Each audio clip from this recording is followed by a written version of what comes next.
बिबट्या बघा, बिबट्या लाईव्ह बिबट्या. मायंगा येते बिबट्या. मोठा आहे. व्हिडिओ मोठा आहे ना. व्हिडिओ काढून टाका ना याच्यावरती. आपले पोरं सगळे टू व्हीलर येतात ना. बिबट्याचं दर्शन झालेलं आहे. आपण जे कंटिन्यू येतात मला का मडीनाथ जाताना टू व्हीलर वाल्याला खाईन लागा देऊ 100%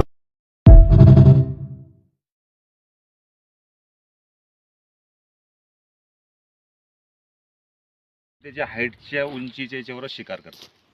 2 ते 3 फुटाची उंचीची शिकार करतात. लहान मुलांना सांभाळायचं. बरं सर, पाणी भरणार जे आता जात आहे शेतकरी समजा समजा रात्रीच्या तुम्ही वेळेस, गाणं लावलं समजा तर कदाचित, त्याला बचाव करण्यासाठी काय काय उपाययोजना हा, करावं तर लागेल? त्याच्या उपाययोजना हेच आहे आपल्याला का बाबा आपण वाफाला हे करतो तर चालता फिरता थोडंसं खकारणं किंवा दांगडू करणं, हा हुकलं, म्हणजे जेणेकरून त्या माणसाला हे होऊन जाईल, त्या बिबट्याला आभास होईल का कोणीतरी मनुष्य येतोय, तो आपली जागा हा चेंज करून टाकतो. तो काही तर कोणी माणसाचा भास होतोय बा.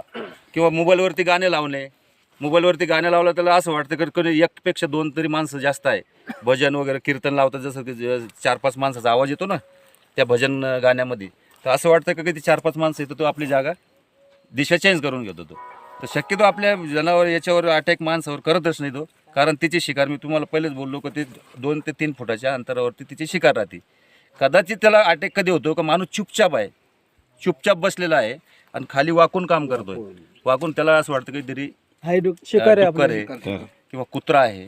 4 पायाची शिकार आहे ना तिची. 2 पायावर कधीच शिकार करणार नाही बिबट.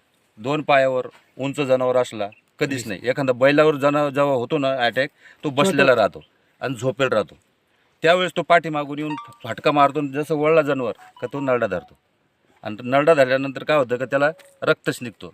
तर हे रुमाल जे उपरणं मी म्हणलं, जसं का रात्रीच्या वेळेस तुमचं उपरणं द्या इकडं, तसं हा उपरणं आपण गळ्यात असं करून बांधतो, फक्त असं टाकत होतो. कदाचित समजा आपल्यावरती हल्ला झाला आणि त्यानं धरलं तर त्याची जबान इतकी सेन्सिटिव्ह राहते का तो लगेच सोडून देणार. वाच येईल का त्याला?